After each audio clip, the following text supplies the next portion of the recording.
এই মুহূর্তে কে বা কারা আপনার জন্য পাগল? এই মুহূর্তে কে বা কারা আপনার জন্য একদম পাগল হয়ে গিয়েছেন, আপনাকে ছাড়া আর থাকতে পারছেন না? আমরা তা জানার চেষ্টা করব। ক্লেম করবার জন্য সাবস্ক্রাইব করতে ভুলবেন না। এই ব্যক্তি দূর থেকে আপনার কাছে আসছেন, অথবা অনলাইন সম্পর্ক, লং ডিস্টেন্স রিলেশনশিপ জাতীয় কেউ হতে পারেন। আর ইনি হয়তো দূর থেকে, এক দেশ থেকে অন্য দেশ হলেও আপনার কাছে ট্রাভেল করে আসতে চান, এরকমও কোনো ব্যক্তি কিন্তু হতে পারেন।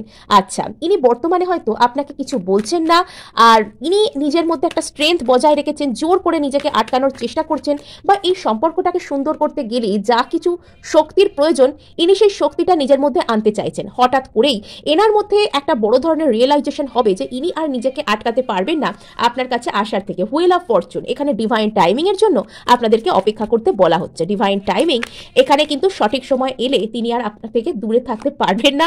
এখানে কেন এই কার্ডটা রিভার্সে এলো আমি বুঝলাম না। আপনাকে বলা হচ্ছে যে ডিট্যাচমেন্টে যেতে, আপনি যদি এই ধরনের কারোর কাছ থেকে কোনো কমিটমেন্ট চাইছেন, তাহলে আপনাকে বলা হচ্ছে ডিট্যাচমেন্টকে প্র্যাকটিস করতে, সেলফ লাভ করতে। আর তাহলে কিন্তু সামনের ব্যক্তি যদি আপনাকে কমিটমেন্ট দিতে ভয় পাচ্ছেন বলে আপনার মনে হয়, তো তিনি সেই ভয় থেকে বেরিয়ে কমিটমেন্ট আপনাকে দেবেন।